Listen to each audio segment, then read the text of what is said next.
Hi, and welcome to Mrs. PM Reads, where we are continuing in the Maltese Falcon by Dashiell Hammett. And in our last video, I've been flipping through the pages. There was a lot going on. So let's see. Some kid is tailing Sam Spade. Sam Spade is tailing Joel Cairo. He meets him outside of a theater where he had tickets for, I think it was a play, a show of some sort. And they have a small chat. And then he goes to visit Briged O'Shaughnessy again and assures her that the police will not find out of her involvement, and then tells her that he met Joel Cairo, and she's like, oh, you know him, and I need to speak with him. So they make a plan for her to meet him later at the theater. And in the meantime, Iva Archer shows up and wants to see Sam in his apartment, and he sees that she sees Briged O'Shaughnessy went into Sam's apartment. She's not happy about it. So that was all very interesting. Lots going on. Now we are chapter 7, and it says G. That's it, just the letter G in the air. In his bedroom, that was a living room, now the walled bed was up. So like a Murphy bed. Spade took Briged O'Shaughnessy's hat and coat, made her comfortable in a padded rocking chair, and telephoned the Hotel Belvedere. Cairo had not returned from the theater. Spade left his telephone number with a request that Cairo call him as soon as he came in. Spade sat down in the armchair beside the table, and without an introductory remark of any sort, began to tell the girl about a thing that had happened some years before in the Northwest. He talked in a steady, matter-of-fact voice that was devoid of emphasis or pauses, though now and then he repeated a sentence slightly rearranged, as if it were important that each detail be related exactly as it had happened. At the beginning, Briged O'Shaughnessy listened with only partial attentiveness, obviously more surprised by his telling of the story than interest in it, her curiosity more engaged with his purpose in telling the story than with the story he told. But presently, as the story went on, it caught her more and more fully, and she became still and receptive. A man named Flitcraft had left his real estate office in Tacoma to go to luncheon one day and had never returned. He did not keep an engagement to play golf after 4 that afternoon, though he had taken the initiative in making the engagement less than half an hour before he went out to luncheon. His wife and children never saw him again. His wife and he were supposed to be on the best of terms. He had 2 children, boys, one 5 and the other 3. He owned his house in a Tacoma suburb, a new Packard, and the rest of the appurtenances of successful American living. Flitcraft, F-L-I-T, Flitcraft had inherited $70,000 from his father, and with his success in real estate, was worth something in the neighborhood of $200,000 at the time he vanished. His affairs were in order, though there were never enough loose ends to indicate that he had not been setting them in proper order preparatory to vanishing. A deal that would have brought him an attractive profit, for instance, was to have been concluded the day after the one on which he disappeared. There was nothing to suggest that he had more than $50,000 or $60,000 in his immediate possession at the time of his going. His habits for months past could be accounted for too thoroughly to justify any suspicion of secret vices or even of another woman in his life, though either was barely possible.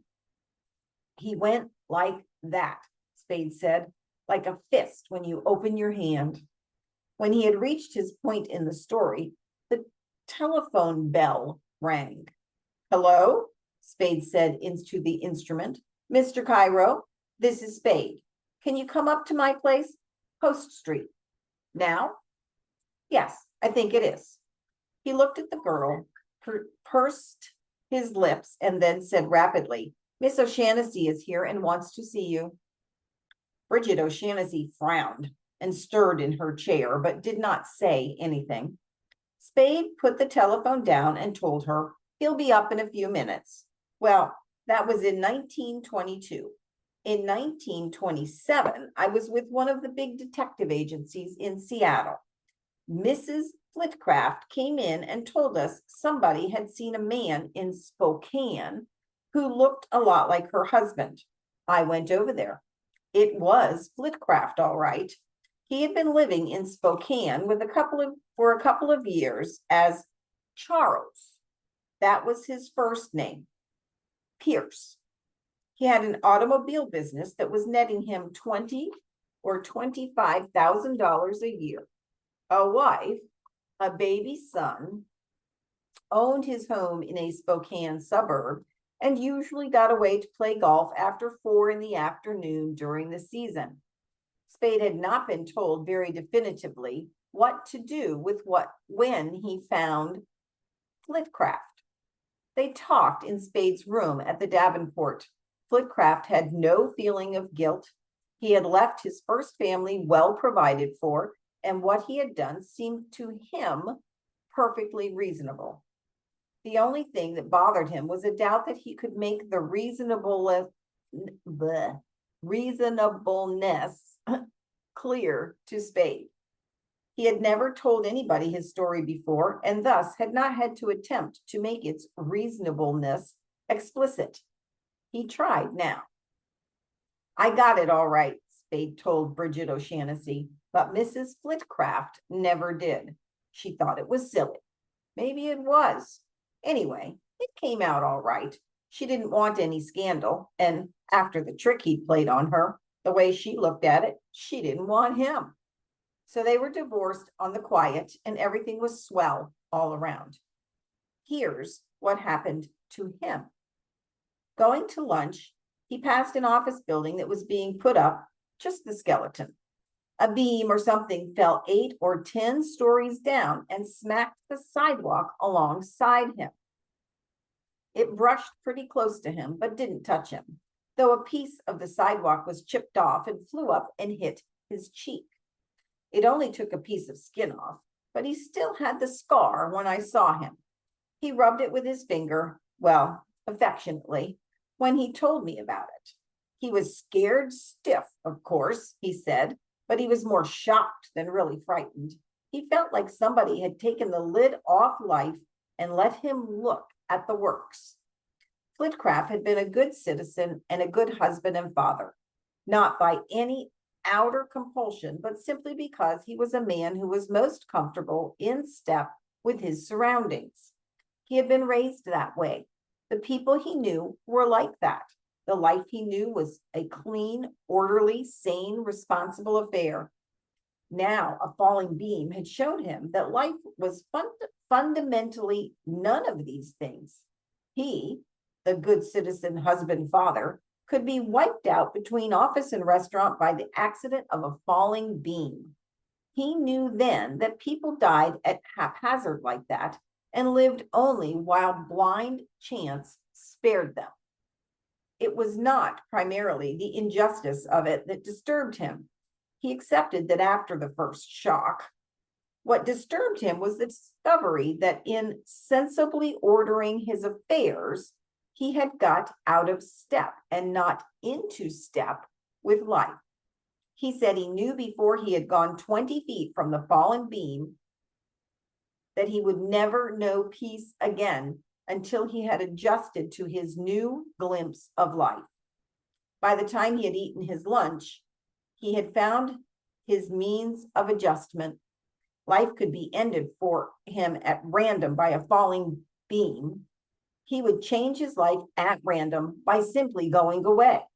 He loved his family, he said, as much as he supposed was usual, but he knew he was leaving them adequately provided for, and his love for them was not the sort that would make absence painful.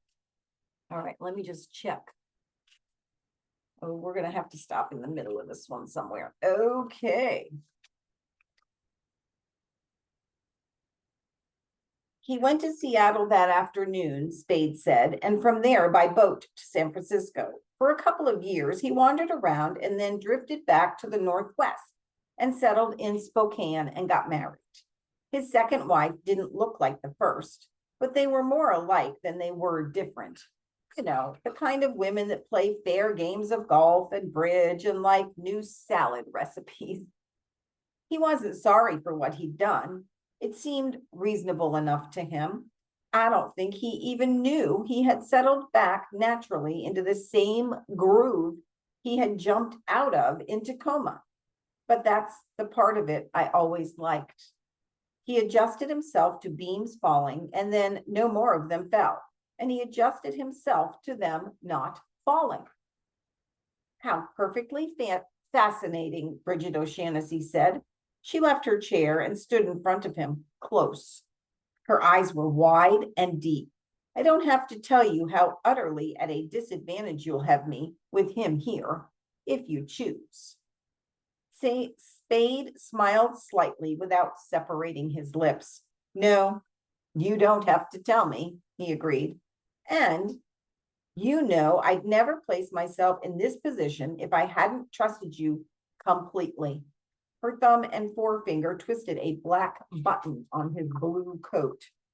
Spade said, that again, with mocked resignation. But you know it's so, she insisted. I think we're going to stop there because we're at 15 minutes and we've got a ways to go yet. Okay, so they're talking about the trust thing again and waiting for Joel Cairo to show up. All right. I hope you guys have a wonderful day, and I will see you for the rest of chapter, I think it's 7, in the next video.